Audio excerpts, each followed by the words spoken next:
उत्तर प्रदेश में मॉनसून सत्र की शुरुआत हंगामेदार रही। कहां अखिलेश यादव को रोका गया और विधानसभा नहीं पहुंच पाए तो क्या क्या हुआ, हम आपको बताएंगे। हम आपको आज ये भी बताने जा रहे हैं कि लखनऊ में किन चौक चौराहों का नाम बदला जा रहा है और किन महापुरुषों के नाम पर उसे रखा जाएगा, और लखनऊ के ठेले वालों को क्या नया करना होगा, ये भी हम आपको बताएंगे। इसके अलावा देखिए कहां उत्तर प्रदेश में 9 बांग्लादेशी एक साथ पकड़े गए और क्या क्या मिला है उनके पास से।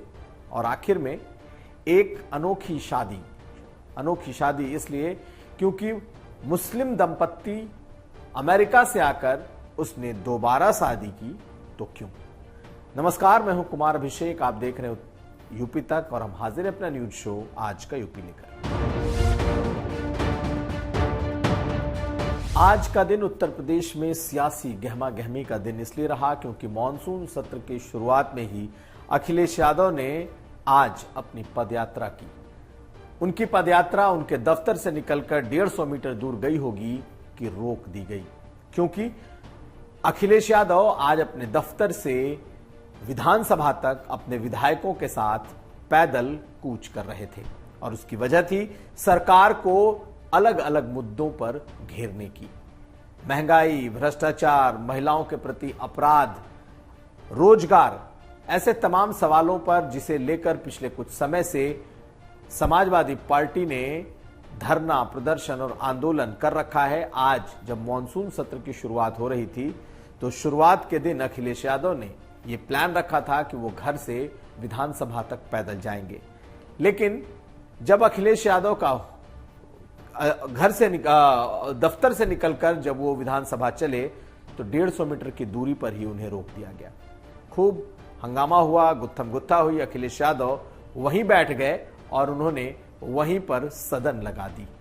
वहां पर बाकायदा श्रद्धांजलि दी गई, वहीं पर राष्ट्रगान हुआ और जब पुलिस ने उन्हें आगे जाने नहीं दिया तो फिर वो वापस अपने दफ्तर लौट गए। कुल मिलाकर बीजेपी ने इसे सियासी ड्रामा करार दिया तो अखिलेश यादव और समाजवादी पार्टी ने कहा कि जनता के मुद्दे उठाने के लिए अब सरकार उन्हें विधानसभा तक नहीं आने दे रही। इन तस्वीरों में को आप देखिए और सुनिए क्या कह रहे हैं समाजवादी पार्टी के नेता अखिलेश यादव और क्या जवाब दे रहे हैं योगी आदित्यनाथ।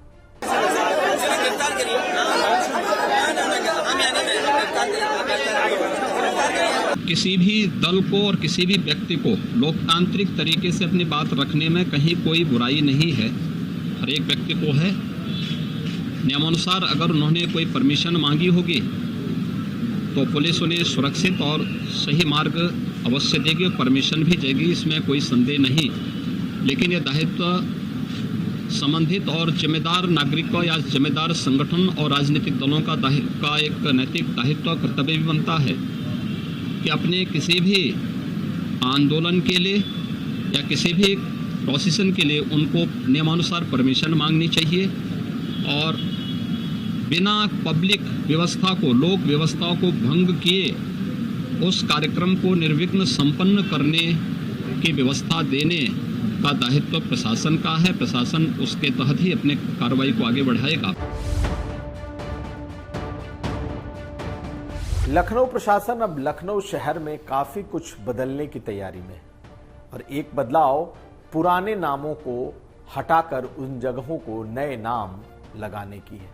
बर्लिंगटन चौराहा, जो कि किसी अंग्रेज के नाम पर बहुत सालों से है या यूं कहें कि दशकों से है, सदियों से है, अब उस बर्लिंगटन चौराहे का नाम बदलकर अशोक सिंघल चौराहा किया जाना है। जी हां, वही अशोक सिंघल जो कि विश्व हिंदू परिषद के नेता थे, राम मंदिर आंदोलन के अगुवा थे और हिंदुवादी नेता के तौर पर उनकी पहचान थी।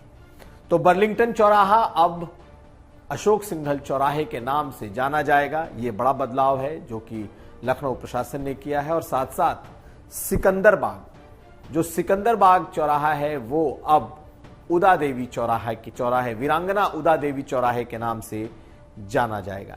यानी कि 2 बड़े बदलाव लखनऊ नगर निगम और लखनऊ प्रशासन ने शहर को लेकर किए हैं। और साथ साथ एक और नियम जारी किया गया है कि अब पूरे शहर में जो ठेले लगाए जाते हैं उन तमाम ठेलों का रंग एक होगा, उनके रंग रूप, उनकी साइज एक होगी और उन्हें 20% की छूट भी मिलेगी टैक्स में।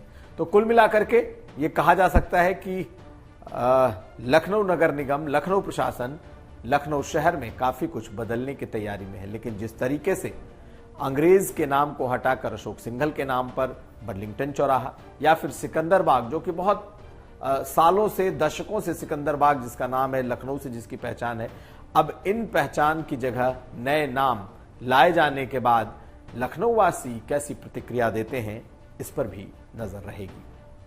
अब अगली खबर। बांग्लादेशी घुसपैठिए अब बड़े शहरों, महानगरों से इतर अब छोटे छोटे शहरों का भी रुख कर रहे हैं। ताजा मामला हरदोई का है और हरदोई पुलिस ने 9 बांग्लादेशी नागरिकों को गिरफ्तार किया है। उनके साथ कुछ पासपोर्ट भी मिले हैं। इन 9 बांग्लादेशियों में 3 महिलाएं भी हैं और पुलिस को शक था कि कुछ लोग चोरी और टप्पेबाजी जैसी वारदातों को अंजाम दे रहे थे और इसी तफ्तीश के दौरान पता ये चला कि कई बांग्लादेशी इस वक्त इस हरदोई जिले में सक्रिय हैं और घुस आए हैं। 9 के 9 बांग्लादेशी पकड़े गए हैं, लेकिन इन्होंने भी एक अजीब तरीके से अपना जाल फैलाया है। एक चंद्रशेखर नाम के शख्स ने एक बांग्लादेशी महिला से शादी की और उसके बाद उसके सगे संबंधी देखते देखते 9 लोग पहुंच गए हरदोई। पकड़े गए लोगों के नाम शाह आलम, मोहम्मद खैरुल, मोहम्मद मिंटू, अफरोजा, हामिदा, ऐसे नाम के ये तमाम जो बांग्लादेशी हैं ये सब पकड़े गए। लेकिन इनमें से एक महिला से चंद्रशेखर नाम के एक लड़के ने शादी की थी जो मेरठ का रहने वाला था और उसके बाद ये तमाम लोग हरदोई आकर रहने लगे थे और वहीं से चोरी, टप्पेबाजी और तमाम अपराधों को अंजाम दे रहे थे। इनके पास से विदेशी मुद्रा, पासपोर्ट और 14 मोबाइल फोन बरामद किए गए हैं। कुल मिलाकर बांग्लादेशी घुसपैठियों का गिरोह अब छोटे छोटे शहरों का भी रुख करता दिखाई दे रहा है। अब अगली खबर। अमेरिकी मूल के एक मुस्लिम दंपत्ति की शादी इन दिनों जौनपुर में चर्चा में है। जौनपुर के त्रिलोचन मंदिर में इस दंपत्ति ने दोबारा से शादी की और हिंदू रीति रिवाज से त्रिलोचन मंदिर के भीतर मंदिर में जाकर इन्होंने शादी की। केशा खलीफा और कियामह दीन खलीफा, इस दंपत्ति ने उत्तर प्रदेश में घूमते हुए जब ये अलग अलग शिव मंदिरों में ये दंपत्ति घूम रहे थे, तब इन्होंने हिंदू रीति रिवाज से शादी करने की इच्छा जताई और जौनपुर के त्रिलोचन मंदिर में जाकर इन लोगों ने दोबारा से भी शादी कर ली। अधेड़ उम्र के ये दंपत्ति हैं, इनकी 9 संतानें हैं, इनको 9 बच्चे हैं। बावजूद इसके उत्तर प्रदेश में घूमते हुए, मंदिरों के दर्शन करते हुए ये हिंदू धर्म से थोड़े प्रभावित हुए और बाकायदा इन्होंने एक बार फिर से शादी की है। जो मुस्लिम दंपत्ति की जो केशा खलीफा कहा जाता है कि उनके जो पूर्वज थे, उनके जो फोरफादर थे, वो भारत से गए थे और पूर्वज हिंदू थे। तो जब वो उत्तर प्रदेश में पूर्वांचल की तरफ घूम रहे थे, तब उनकी इच्छा हुई कि वो शादी करें और इसी वजह से उन्होंने मंदिर में जाकर अपनी शादी रचाई और ये इस वक्त चर्चा का विषय बना हुआ है। तो ये था आज का यूपी। हम फिर हाजिर होंगे, तब तक आप देखते रहिए यूपी तक।